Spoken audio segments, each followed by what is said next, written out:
Corina Abraham. Corina Patricia Abraham is a Whadjuk Noongar woman. In 2016, she challenged the Western Australian government for failure in procedural fairness during its change to the Aboriginal Heritage status of the land to be impacted by the extension to Roe Highway known as Roe 8. Personal life. Abraham is a custodian of the Whadjuk Noongar people descended from the Whadjuk Noongar tribe. She traces her family back many generations and is directly related to Kalyut, one of the few survivors of the Pinjarra massacre. Her grandfather is Reverend Seelan Garlett.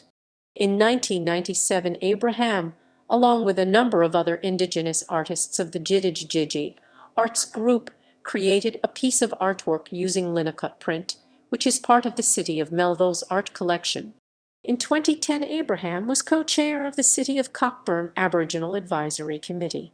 Abraham was the Socialist Alliance candidate for the electoral district of Whadjuk in the 2017 Western Australian state election. Opposition to Roe 8. In May 2014, the Barnett government announced that the Perth Freight Link would go ahead. There had already been considerable concern over the plan's first section, an extension to Roe Highway known as Roe 8 that would run through the Beeliar wetlands. Abraham has publicly opposed the Roe 8 extension.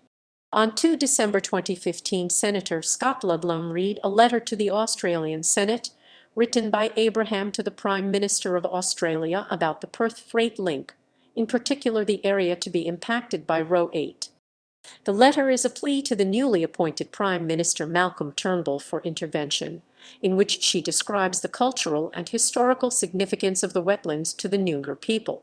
She also expresses her concern about the removal of sites from the Department of Aboriginal Affairs Registry and the West Australian government's manipulating disrespect and lack of cultural respect to the Beeliar Whadjuk Noongars.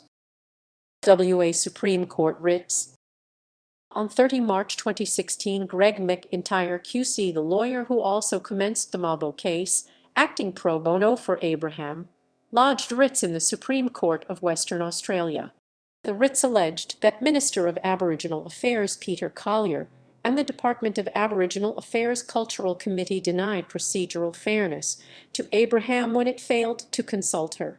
The failure occurred because Abraham was a party to original consultation that recognized the significance of the area. On 24 August 2016, the Supreme Court dismissed Abraham's challenge.